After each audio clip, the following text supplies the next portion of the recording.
Another warning by geologists concerning Chicago, this time on the coast of Lake Michigan. Chicago warning as city is sinking into the ground, and it's sinking at 10 centimeters every 100 years. It's all it takes is inches. Chicago is sinking down. It's sunk at least 4 inches in the past century, according to an unearthed account, and that's about the size of our thumb, but it's sinking. Now, Chicago is almost the largest city in the U.S. It's famous for its bold architecture and sprawling skyline.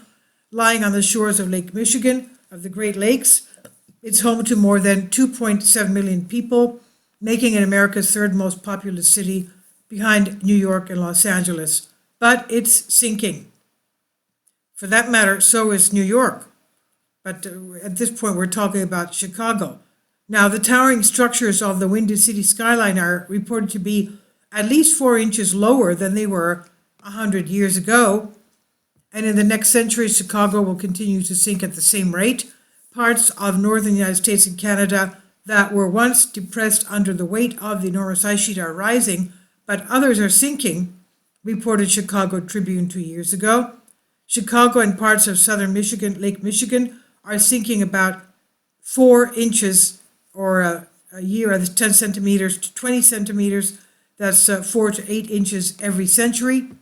More than 20,000 years ago, much of this part of the earth, including what is now Chicago, was submerged under enormous sheets of glacial ice, and these glaciers disappeared about 10,000 years ago, and the earth's crust started to recover from being weighted down, causing the Great Lakes region to begin to rise. As part of the subterranean mantle flow back to Canada, where the ice sheet was heaviest, land in these areas started to sink. A line now passes through the northern part of North America, and north of this line is rising, south of it is sinking. This line passes through Lake Michigan, while southern parts are sinking, and this gives the lake a tilt, which makes water levels rise.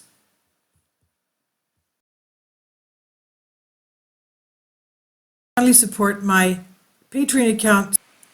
The daily posts are 5 videos daily, and they are totally different from what I have on my YouTube channel.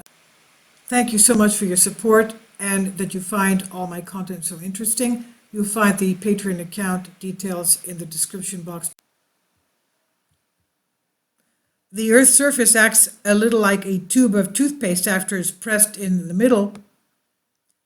And when pressure is applied to the crust, the energy is transferred like a jelly-like layer of smoldering rocks known as the mantle. The mantle behaves like a liquid, so caves under the weight and moves to neighboring areas which bulge as a result, and eventually the mantle returns to areas where it had previously thinned out.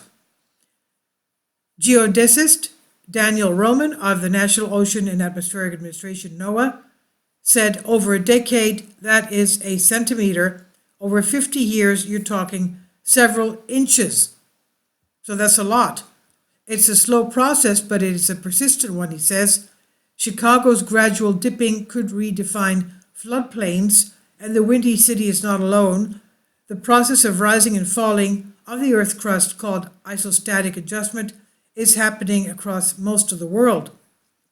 Smithsonian Magazine reported 2 years ago that England sinks approximately 7/10 of an inch into the North Sea every year as Scotland rebounds upwards.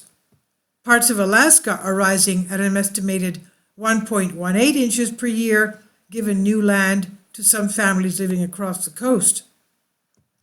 And one family, incredibly, was able to build a 9-hole golf course on new land, the New York Times reported back in 2009.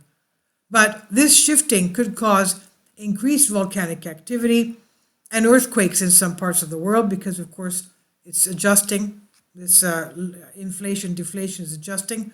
A study published in 2008 in the journal Earth and Planetary Science Letters warned that glacial melt could reawaken dormant earthquakes and also volcanoes. Glaciers suppressing these earthquakes, but as the Earth rebounds, the pressure on the plates is released and pre-existing fault lines could reactivate. Geophysicist Eric Evans said at the time the burden of the glaciers was keeping smaller earthquakes from releasing tectonic stress. But for Chicago, there's absolutely nothing that can be done to stop the Earth's crust from doing this. Local resident Ron Watson said the subtle sinking could make all the difference. That's only going to aggravate the situation. He says, the reason I'd say I'd be concerned is because if you've ever lived on the seashore, it's inches of water we're worried about, not feet of water. When lake levels are high, all it takes is inches. But the city has regularly dealt with issues that it's faced, including reversing the flow of the Chicago River, which carries the city's wastewater away from the shores of Lake Michigan and its drinking supply. Now, work has also been ongoing in the tunnel and reservoir project since 1975, which created 109 miles of sewers beneath the city and surrounding areas to deal with billions of gallons of waste and flood waters. As you can see, it's a problem with the water supply as well. This is by Charlie Pittock on Express UK. Please leave your comments and thank you for your support.